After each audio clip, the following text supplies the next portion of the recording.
Dans cet épisode, je vous propose de découvrir comment générer un état de flow.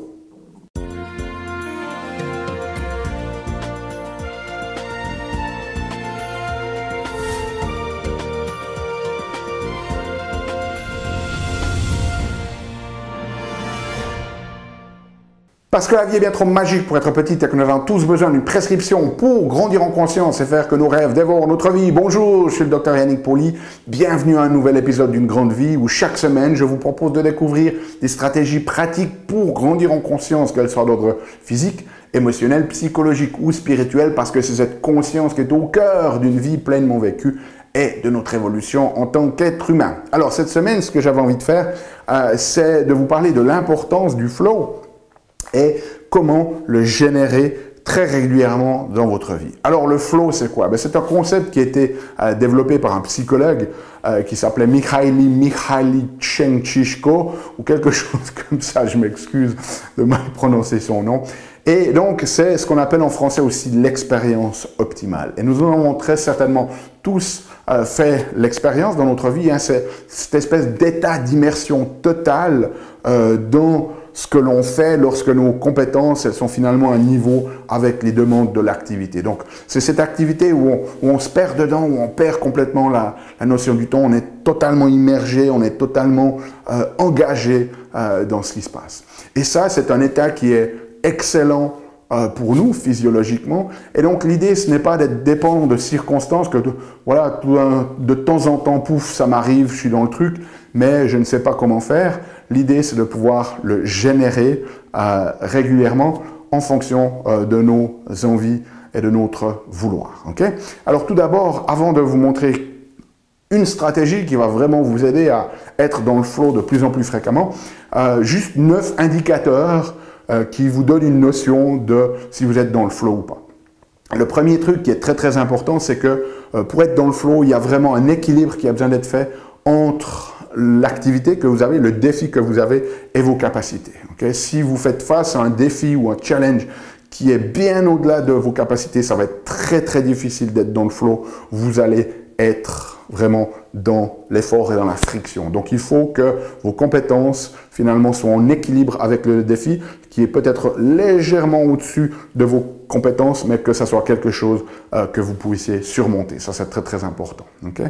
Ensuite, il vous faut pouvoir avoir une concentration intense. Donc si vous vous trouvez dans un environnement bruyant avec plein de distractions et des choses comme ça va être difficile d'être dans l'état de flow. Donc c'est besoin d'un environnement qui permet une concentration intense. Ensuite, il faut une clarté de l'objectif, c'est-à-dire qu'il faut savoir exactement ce que vous avez envie d'accomplir pour pouvoir entrer dans le flow. Si vous n'avez pas trop que c'est vague, vous n'avez aucune idée de ce que vous êtes en train de faire, ça va être difficile d'entrer dans le flow. Ensuite, il faut un feedback clair et précis qui est instantané, c'est-à-dire que pendant l'activité, vous devez pouvoir déjà avoir cette notion de si vous progressez ou pas. C'est fondamental pour être dans cet état de flow. Un autre qui est lié avec cette concentration intense, c'est l'absence de distraction. Donc, il faut que vous puissiez vraiment être focalisé et qu'il n'y ait aucune distraction extérieure. Ensuite, numéro 6, il faut un contrôle de l'action, c'est-à-dire que vous savez que vous êtes en contrôle de ce projet, de cette activité et qu'il n'y ait pas de peur qui soit générée par l'activité. Si vous êtes dans la peur, ça va être impossible d'entrer dans ce flow. Ensuite, la notion, un des indicateurs, c'est qu'il y a vraiment cette notion d'expansion. C'est-à-dire que lorsque vous êtes dans cette activité, vous êtes tellement absorbé, tellement immergé dans le truc qu'il y a une disparition de votre ego. Vous ne pensez plus à vous-même, vous êtes juste dans cette activité et vous ne faites qu'un avec cette activité. Une des autres caractéristiques aussi, c'est l'altération de la perception du temps. C'est-à-dire que vous êtes dans cette activité, vous êtes tellement dedans que vous ne voyez même pas le temps passer. Et puis finalement, la dernière caractéristique ou indicateur de cet état de flow, c'est ce qu'on appelle une expérience autotélique, c'est-à-dire que vous n'avez même pas besoin d'arriver à un résultat. Vous êtes tellement bien, le simple fait d'être dans cette activité vous comble déjà tellement que vous n'avez aucune attente finalement, vous êtes déjà complètement heureux dans le simple fait de faire cette action. Okay? Alors, quelle est la stratégie pour vous aider? Alors bien évidemment, on a dit il faut faire attention à votre environnement, pas de distraction, vous puissiez vous concentrer, etc., etc. Donc tous les indicateurs. Mais une des choses les plus importantes, c'est de vous focaliser sur un résultat à la fois. Un résultat à la fois. Okay? Peu importe ce que vous faites, il faut juste se focaliser sur un résultat. En psychologie, on appelle ça la téléologie. Okay? C'est-à-dire que toutes nos actions, elles ont un but ou un résultat que l'on veut créer. Si vous allez au magasin, c'est pour acheter un certain nombre d'aliments. Si vous devez aller aux toilettes, c'est parce que vous avez des besoins naturels. Okay? Donc, toutes nos actions ont une fin en soi. Et pour pouvoir entrer dans le flow, eh bien, il faut que vous n'ayez qu'un seul résultat à l'esprit. Si vous êtes à la maison en train de jouer avec vos enfants, jouez avec vos enfants.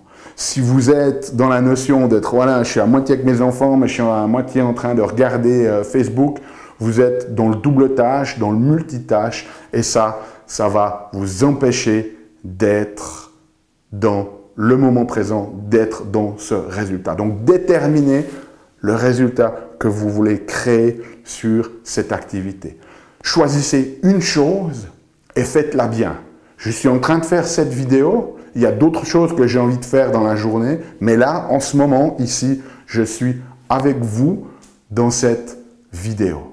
Et donc, ça me permet d'être présent, d'être immergé et de déclencher cet état de flow. Donc, premier exercice, divisez vraiment votre journée et soyez juste présent et ayez l'intention d'un résultat particulier et allez-y avec clarté. Vous êtes avec vos enfants, au lieu de juste dire, bon, voilà, je vais jouer avec mes enfants. Ok, le résultat ici, c'est que je veux être tellement présent que mes enfants vont être complètement absorbés et vraiment heureux que je sois là à 100%. Okay? Je suis en train de faire cette vidéo, je donne tout ce que j'ai pour cette vidéo. J'en ferai une autre après d'ici quelques minutes. Je ne suis pas en train d'y penser, même si je vous en parle maintenant, mais dans la prochaine vidéo, ça sera un autre résultat que je vais créer, une nouvelle vidéo où je vais donner le meilleur. Okay? Prenez déjà l'habitude de mettre de l'intention et de définir l'espace-temps du résultat que vous voulez créer et assurez-vous qu'il n'y ait qu'une chose. Vous êtes avec vos enfants, soyez 100% avec vos enfants. Ensuite, vous allez peut-être un moment sur Facebook, soyez 100% avec Facebook. Et une fois que c'est fini, soyez 100% dans la prochaine activité. Okay? Donc, un résultat. Ensuite, ce que l'on va faire, c'est de se dire, on va augmenter ça. Hein? Un résultat par jour. Peu importe si vous avez 3 ou 5 choses à faire dans la journée, ces 3 ou 5 choses, quand vous y serez, focalisez-vous complètement sur cette chose-là, comme je viens de vous l'expliquer. Mais pour votre journée, imaginons que vous avez 5 choses, déterminez-en une qui va être le résultat de votre journée. C'est-à-dire que dès le moment où vous avez fait cette activité, vous avez terminé votre journée. Même si vous allez encore faire les 4 autres, okay, en se focalisant, bien évidemment, comme on l'a dit, dans le flow, dans le résultat de chacune de ces actions, focalisez sur une de ces actions qui représente le résultat pour votre journée. Comme ça, psychologiquement, dès le moment où vous l'avez terminé, eh bien, votre journée est faite. Vous savez que vous avez été créatif, contributif pour la journée et que tout le reste, en fait, c'est juste du bonus. Et ça va vous permettre d'avoir maintenant plus de flow dans la journée. Et ensuite, ce que l'on peut faire, c'est un résultat pour la semaine.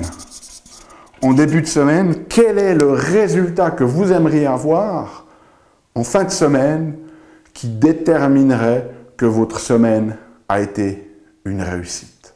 Et donnez la priorité à cela. Et ensuite, vous pourrez vous dire, pour le trimestre. Okay. Et puis peut-être qu'on peut pousser l'exercice une fois que vous vous serez entraîné avec d'être juste dans l'activité présente, et ensuite juste avec un résultat pour la journée, et ensuite juste avec un résultat pour la semaine, et ensuite juste un résultat pour le trimestre, un résultat pour l'année. Et lorsque vous devenez vraiment bon à ça, peut-être un seul résultat pour votre vie. Quelle est la chose que vous aimeriez atteindre? Quelle est la chose que vous aimeriez créer, que vous aimeriez contribuer dans votre vie. S'il n'y avait qu'une seule chose qui rendrait tous les autres projets, tout ce que vous avez envie de faire possible, qu'est-ce que ça serait? Alors, vous n'allez peut-être pas avoir la réponse tout de suite, mais je crois que c'est une question très très importante à se poser. Laissez-moi savoir comment ça se passe pour vous dans les commentaires. Si vous avez besoin de la transcription de cet épisode, elle est disponible sur notre site unegrandevie.com.